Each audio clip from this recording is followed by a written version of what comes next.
अगले 1 मिनट में आप जानने वाले हो कि स्मॉल कैप में अपना एक्सपोजर रखने का सही तरीका क्या है। इस वीडियो में दी गई जानकारी केवल शिक्षा और जानकारी के उद्देश्य से है। कोई भी निवेश करने से पहले अपने वित्तीय सलाहकार से सलाह जरूर लें। अगर अपना इन्वेस्टमेंट हम करते हैं, पोर्टफोलियो हम बनाते हैं, तो स्मॉल कैप में हम कितना एक्सपोजर रखें, कैसे रखें, किस तरीके से अपना कैलकुलेशन करके रखें। अगर आपको ये सीखना है ना, तो बस हमें जस्ट 1 से 2 मिनट आप दीजिए, आपको हम सही तरीके से समझा देंगे किस तरीके से अपने एक्सपोजर को आपको रखना चाहिए।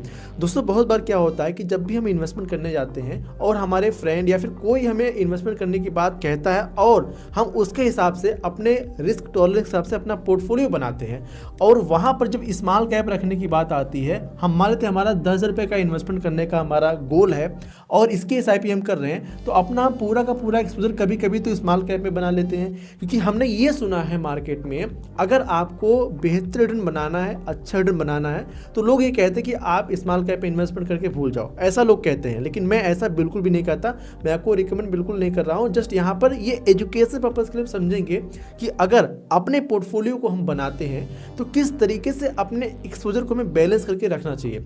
दोस्तों, क्या होता है ना, हम जनरली जो कैटेगरी होती है दोस्तों यहाँ पर small cap, mid cap and large cap, ठीक है, ये बेसिकली कैटेगरी होती है। बाकी फ्लेक्सी कैप होती है, डेट फंड होते हैं, लेकिन बेसिकली जब लोग फंड चुनने जाते हैं ना, तो स्मॉल कैप, मिड कैप और लार्ज कैप, इनमें से फंड चुनते हैं। अब ऐसे में क्या होता है, जो इन्फ्लुएंसर है या फिर बहुत सारे ऐसे लोग हैं जो कि उनको हाई रिस्क की कैटेगरी बता देते हैं। लेकिन दोस्तों, यहाँ पे समझने वाली बात क्या होता है, शुरू में तो हम ये सुन लेते हैं कि चलो हम लॉन्ग टर्म के लिए अपना इन्वेस्टमेंट कर देंगे, लेकिन मार्केट की जो कंडीशन है, जिस तरीके से मार्केट परफॉर्म करती है, मार्केट अभी आप देख रहे होंगे काफी ज्यादा वोलेटाइल दिख रही है, काफी ज्यादा ऊपर नीचे हो रही है। तो ऐसे में जो स्मॉल कैप कंपनीज होती हैं, ये काफी ज्यादा वोलेटाइल होती हैं। हम कहने के लिए तो भाई अपना इन्वेस्टमेंट हम कर देते हैं कि चलो मैं यहाँ पे लॉन्ग टर्म इन्वेस्टर हूँ, ठीक है, हम सोच लेते हैं कि हम लॉन्ग टर्म इन्वेस्ट कर देंगे।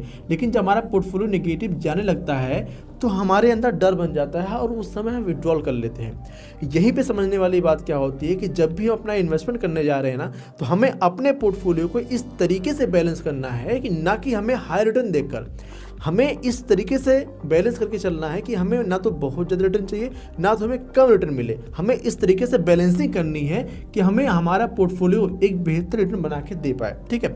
अब दोस्तों, हमने ये चुन लिया कि हम लॉन्ग टर्म अपना इन्वेस्टमेंट करेंगे, लेकिन जब मार्केट नीचे जाने लगती है ना, तो हमारा धैर्य टूटने लगता है। बहुत सारे लोग हमारे पास से कमेंट करते हैं, पूछते हैं कि कंपाउंडिंग असली काम कब करती है, क्या 1 साल बाद, 2 साल बाद कंपाउंडिंग काम करने लग जाती है। देखिए, जब भी आप अपना इन्वेस्टमेंट कर रहे हो ना, कंपाउंडिंग तो उसी समय काम करने लग जाती है, लेकिन आपको दिखेगा नहीं, दिखता ही आपको लॉन्ग टर्म में, ठीक है। तो यहाँ पर आपको ध्यान देना है कि जब भी आप इन्वेस्टमेंट करने जाओ तो स्मॉल कैप अपने एक्सपोजर में उतना ही रखो, अपने पोर्टफोलियो में इतना ही रखो जितना कि आपकी रिस्क सहने की क्षमता हो। जैसे कि मान लेते हैं हमारा यहाँ पे 10,000 इन्वेस्टमेंट करने का गोल है, ठीक है, तो हम 10,000 इन्वेस्ट कर रहे हैं। और दूसरा चीज़, हमारा समय कितना है, ठीक है, समय कितना है। अगर हमारा समय दोस्तों 10 साल से ज़्यादा है, 10 साल है, 15 साल है, ठीक है, या फिर 20 साल हमारा समय है इन्वेस्टमेंट करने का, अगर हमारे पास इतना लंबा समय है इन्वेस्टमेंट करने का, फिर इस हिसाब से अपने स्मॉल कैप कैटेगरी एक्सपोजर को हम रखते हैं। अब यहाँ पर हमारे लिए हम मान लेते हैं कि भाई हम 20 साल तक अपना पैसा इन्वेस्ट करेंगे, हमारे मन में तो ये आया, लेकिन क्या हमारी जो रिस्क टॉलरेंस है, क्या हमारी रिस्क एपिटाइट है, ये अलाउड करती है कि हम अगर 20 साल तक इन्वेस्ट करते हैं, मान लीजिए हमने इतना चुन लिया और हम इन्वेस्ट कर रहे हैं, और इस पैसे में अगर हमारा ज़्यादा निगेटिव चला जाता है, मान लेते हैं अगर हमने इन्वेस्ट किया 1 लाख रुपए और हमारा ये 50,000 रह गया, तो क्या हमारी सहने की क्षमता है, क्या हम इसको सह सकते हैं। अगर इसको सह सकते हैं, फिर आपको यहाँ पे इन्वेस्टमेंट अपना बढ़ा के करना चाहिए। लेकिन अगर आपकी ये क्षमता नहीं है, आप ये नहीं सह सकते, तो आपको अपने पोर्टफोलियो में ऐसा एक्सपोजर बना के रखना चाहिए कि हम कम से कम इन्वेस्टमेंट करें। जैसे कि मान लेते हैं हमारा ये स्मॉल कैप है, यहाँ पर अगर आप 10% इन्वेस्ट करते हैं, अगर हमारी क्षमता कम है, मिड कैप में थोड़ा बढ़ा के इन्वेस्ट कर सकते हैं, ठीक है, लार्ज कैप में थोड़ा और बढ़ा के इन्वेस्ट कर सकते हैं, बाकी फ्लेक्सी कैप कैटेगरी में बढ़ा के इन्वेस्ट कर सकते हैं, balance, advantage fund, debt fund, इस तरीके से अपने पोर्टफोलियो को हम डिज़ाइन करते हैं।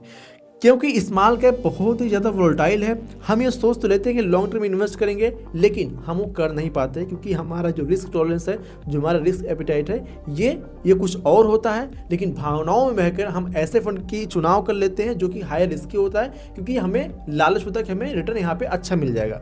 पर दोस्तों, लॉन्ग टर्म में अच्छा मिलने के चांसेस होते हैं, बट आपका यहाँ पे नुकसान होने के चांसेस भी शॉर्ट टर्म में ज़्यादा होते हैं। तो इसीलिए कोशिश आप ये करें, जब भी अपना पोर्टफोलियो आप बनाएं, आप सबसे पहले अपने अपने समय को लिखें, उसके बाद अपना रिस्क टॉलरेंस लिखें कि आप कितना सहने की क्षमता रखते हैं। अगर हमारा पैसा आधा भी हो गया तो क्या हम अपना इन्वेस्टमेंट बनाए रख सकते हैं? अगर रख सकते हैं तो आप अपने एक्सपोजर को स्मॉल कैप में यहाँ तक लेके जा सकते हो। ये एजुकेशनल पर्पज़ के लिए रिकमेंडेशन बिल्कुल भी नहीं है। आपको इन्वेस्टमेंट करने से पहले एक बार किसी रजिस्टर्ड सलाह ले लेनी है, ठीक है। और जो ये मेरा मानना है, मैं जो तरीका यूज़ करता हूँ वही मैं आपको यहाँ पे दिखा रहा हूँ। और अगर हम यहाँ पे ज़्यादा समय तक इन्वेस्ट भी नहीं कर सकते और हम ये भी नहीं सह सकते कि अगर हमारा पोर्टफोलियो मान लेते हैं हमने 1 लाख इन्वेस्ट किया, अगर ये 10,000 20,000 हुआ है तो भी हमें डर लगने लग जाएगा। तो अपना पोर्टफोलियो का एक्सपोजर हम 20% से ज़्यादा भी स्मॉल कैप में नहीं रखें, क्योंकि हम यहाँ पर रिस्क ज़्यादा नहीं सह सकते। तो दोस्तों, स्मॉल कैप में इन्वेस्टमेंट अगर आपको करना है तो भावनाओं में बह के इन्वेस्टमेंट नहीं करना है। आपको अपने इन्वेस्टमेंट को उतना ही करना है जितना कि आप सहने की क्षमता रखो, क्योंकि स्मॉल कैप काफ़ी ज़्यादा वोलेटाइल होती हैं। बहुत सारे फंड मार्केट में उपलब्ध हैं, flexi cap, multi asset fund, बहुत सारे ऐसे फंड हैं जहाँ पे अपने एक्सपोजर को सही तरीके से हम डाइवर्सिफाई कर सकते हैं। सिर्फ और सिर्फ स्मॉल कैप इन्वेस्टमेंट करना काफ़ी रिस्की हो सकता है, इसीलिए फंड चुनने से पहले सावधानियाँ आपको बरतनी चाहिए, क्योंकि mutual fund subject to market risk, सारे डॉक्यूमेंट को देखकर पढ़कर ही अपना इन्वेस्टमेंट हमें करना चाहिए।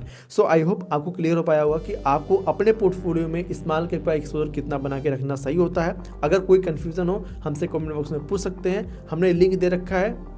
अगर आपसे जुड़ना चाहें तो हमसे जुड़ भी सकते हैं। और कमेंट में बताइएगा कि आपको ये वीडियो कैसा लगा। अगर पसंद आए वीडियो तो लाइक कीजिएगा, चैनल पहली बार सब्सक्राइब नहीं किए तो चैनल को सब्सक्राइब करना मत भूलिएगा। चलिए मिलते हैं नेक्स्ट वीडियो, तब तक के लिए जय हिंद, जय भारत। इस वीडियो में दी गई जानकारी केवल शिक्षा और जानकारी के उद्देश्य से है। कोई भी निवेश करने से पहले अपने वित्तीय सलाहकार से सलाह जरूर लें।